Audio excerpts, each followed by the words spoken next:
Kapin 20 ka mga panimalay sa Alabel Sarangani ang nangaguba dihang bihapak ang kusog nga hangin sa lungsod kagabi. Ani ang report. Gumikan sa kusog sa hangin, nangalangkat nangatop ug nangatumba ang 22 ka mga balay sa duha ka barangay sa Alabel Sarangani.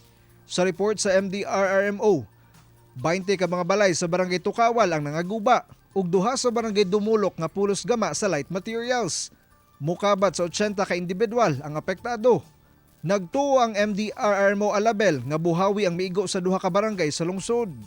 Malakas yung hangin, tapos kasabay nun may malakas din na pagbuhos ng ulan. Merong dalawang household doon sa barangay Dumulok.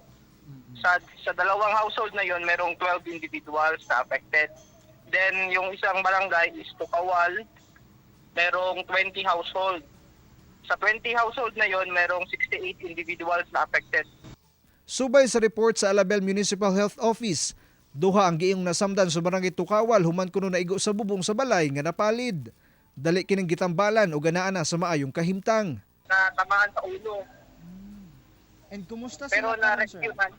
Binigyan ng first aid ng ating mga rescuer, tapos pina-follow up doon sa provincial hospital.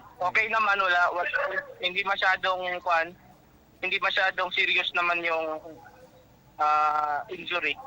Sa assessment sa MDRRMO Alabel, mukabat sa 139,000 pesos ang danyo sa mga nangagubang balay. Dayon sab nagpahigayon og relief operations ang Alabel LGU ngadto sa mga apektadong residente. Kung diin, tag 25 kilos nga bugas o canned goods ang giapod-apod.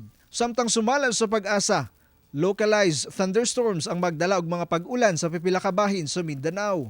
Ako si Jess Tony Humamil para sa One Mindanao.